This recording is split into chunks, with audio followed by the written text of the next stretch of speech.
अगर मैं आपसे कहूं कि मनाली की कहानी किसी होटल या टूरिस्ट से नहीं बल्कि एक ऐसे इंसान से शुरू होती है जिसने पूरी इंसानियत को दोबारा बसाया, तो नमस्कार दोस्तों, मैं हूं प्रवीण इंगोनिया और आज यात्रा ग्राम में मैं सिर्फ मनाली घूमने नहीं आया हूं। आज मैं मनाली को समझने आया हूं। तो आइए आज का ब्लॉग शुरू करते हैं।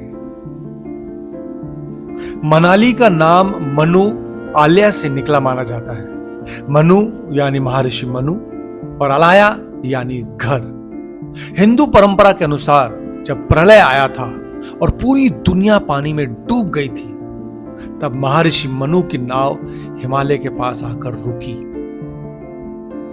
माना जाता है कि उसके बाद उन्होंने इसी क्षेत्र से इंसानी सभ्यता को दोबारा बसाया। इसलिए लोग मनाली को ह्यूमन सिविलाइजेशन का रिस्टार्ट पॉइंट भी कहते हैं। सोचिए, जिस जगह लोग हनीमून मनाने आते हैं, वहीं से एक नई दुनिया की कहानी भी जुड़ी हुई है।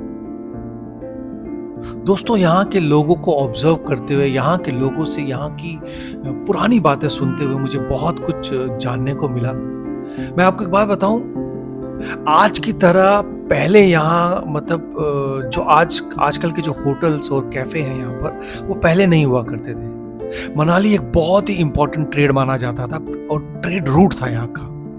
यहीं से हिमाचल, लद्दाख और तिब्बत के बीच व्यापार होता था। आप मानेंगे, लोग नमक, ऊन और कई जरूरी सामान लेकर पहाड़ों के पार करते थे, अपने पीठ पर ढोते थे और कई दिनों तक पहाड़ों को पार करके जाते थे। उस वक्त सफर एडवेंचर नहीं था, जिंदगी और मौत का सवाल होता था। दोस्तों सोचो, आज आपसे कोई कहे कि पहाड़ चढ़ना है तो हमें नानी याद आ जाती है। हर पहाड़, हर मोड़ एक नई कहानी लेकर खड़ा रहता था। दोस्तों, ब्रिटिश पीरियड में जब हमारा भारत गुलाम था और अंग्रेज यहां पर आए, तो उन्होंने मनाली की खूबसूरती को पहचाना।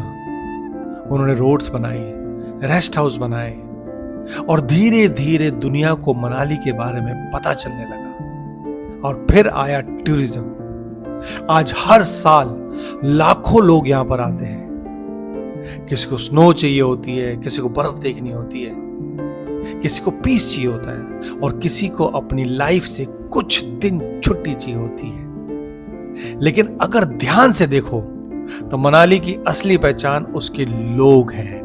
और मैं लोगों को ऑब्जर्व करने ही निकला हुआ हूँ पूरे 1 साल की यात्रा में। और मैं सच बताऊं, मनाली में मैं बहुत एंजॉय कर रहा हूँ।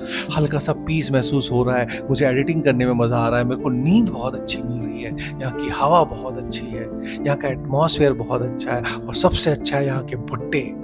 50 रुपए में मिलता है, आपका पेट भर जाता है। दोस्तों, यहाँ की बोली, यहाँ के कपड़े, यहाँ के फेस्टिवल्स सब हिमाचल प्रदेश की पहचान है। लोकल लोग बहुत मेहनती है, बहुत मेहनत करते हैं और बहुत मिलनसार है, बहुत वेलकमिंग है। मैं उनसे जब पूछता हूं कि आपका टर्निंग पॉइंट क्या है, तो दिल खोल के बताते हैं और साथ वाले को पकड़ के बोलते हैं कि भैया आप भी बताओ अपना टर्निंग पॉइंट। यहाँ एप्पल ऑर्चर्ड, टूरिज्म, हैंडीक्राफ्ट और फार्मिंग, यही यहाँ के लोकल लोगों की जिंदगी का हिस्सा है। मैं जब भी किसी नए इंसान से मिलता हूं, मुझे लगता है कि हर इंसान के अंदर एक कैरेक्टर छुपा हुआ है और वही मेरे 999 कैरेक्टर हंट का मकसद भी है। मनाली की माल रोड पर जब आप घूमते हो तो ऐसा लगता है आप पूरे भारत में घूम रहे हो, क्योंकि पूरे भारत में कोने कोने से लोग यहाँ पर आते हैं और सबके चेहरे पे एक एक्साइटमेंट होती है बर्फ देखने की, रिलैक्स से घूमने की।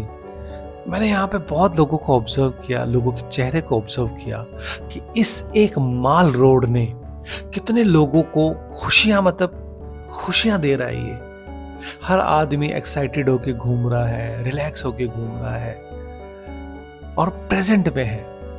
मैंने इस माल रोड पे लोगों को प्रेजेंट में रहते हुए देखा, लोगों की आंखों में देखा, लोगों को एंजॉय करते हुए देखा। और आज की डेट में हम एंजॉय करना भूल गए हैं। मैं जब 360 घूम कर मनाली माल रोड पर लोगों को देख रहा था, तो हर तरफ लोग ही लोग थे। किसी के हाथ में कैमरा था, किसी के हाथ में शॉपिंग बैग था, कोई गोलगप्पे खा रहा था, कोई यहाँ का मोमोज खा रहे थे, मनाली मोमोज। कोई सेल्फी लेने में व्यस्त था। कोई किसी को कैमरा पकड़ा रहा था कि भैया हमारी फोटो खींच दो। कोई बस इस पल को अपनी यादों में कैद कर लेना चाहता था। लेकिन मेरा काम थोड़ा अलग था दोस्तों। मेरी आंखें सीसीटी कैमरा है। मैं यहाँ घूमने थोड़ा ना आया हूं, मैं यहाँ करेक्टर ढूंढने आया हूं। जब मैं इस भीड़ को देखता हूं तो मुझे सिर्फ चेहरे नहीं दिखते, मुझे कहानियां दिखती है। वो बुजुर्ग दंपत्ति जो शायद शादी के 30 साल या 40 साल बाद अपनी पहली यादों को ताजा करने आए हैं।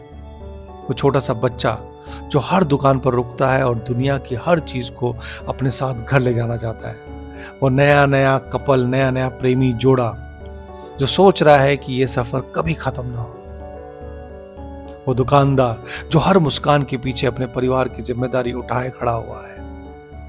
हम अक्सर किसी शहर को उसकी इमारतों, उसकी सड़कों और उसके मौसम में की वजह से याद रखते हैं। लेकिन सच तो यह है कि हर शहर को उसके लोग खास बनाते हैं। मुझे लगता है कि अगर आप किसी जगह को सच में समझना चाहते हैं तो वहां की भीड़ को देखिए। कौन जल्दी में है, कौन आराम से चल रहा है, कौन मुस्कुरा रहा है, कौन कौन मुस्कुराने की कोशिश कर रहा है। मैं बहुत डीपली चुपके से ऑब्जर्व करते रहता हूं। अगर कोई मुझे ऑब्जर्व करे, मुझे स्पाई करे, तो लोगों को लगेगा कि भैया ये कोई है ना बाहर का जासूस है। जासूसी कर रहा है ये कैसे घूरता रहता है, लोगों को कैसे देखता रहता है और मुझे पकड़ के जेल में डाल देगा। लेकिन ऐसा नहीं है। मैं हिंदुस्तान को बहुत डीपली ऑब्जर्व कर रहा हूं।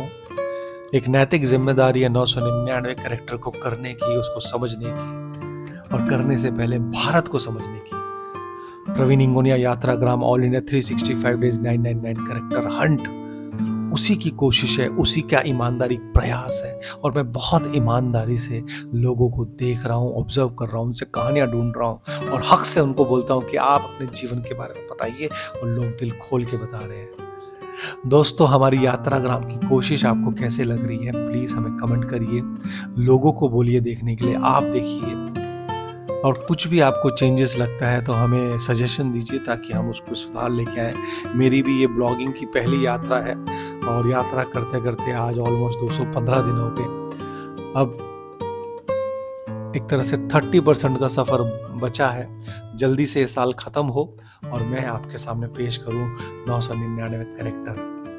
प्लीज देखिए, सपोर्ट करें, लाइक करें, शेयर करें, सैक्रिफाइस करें जी।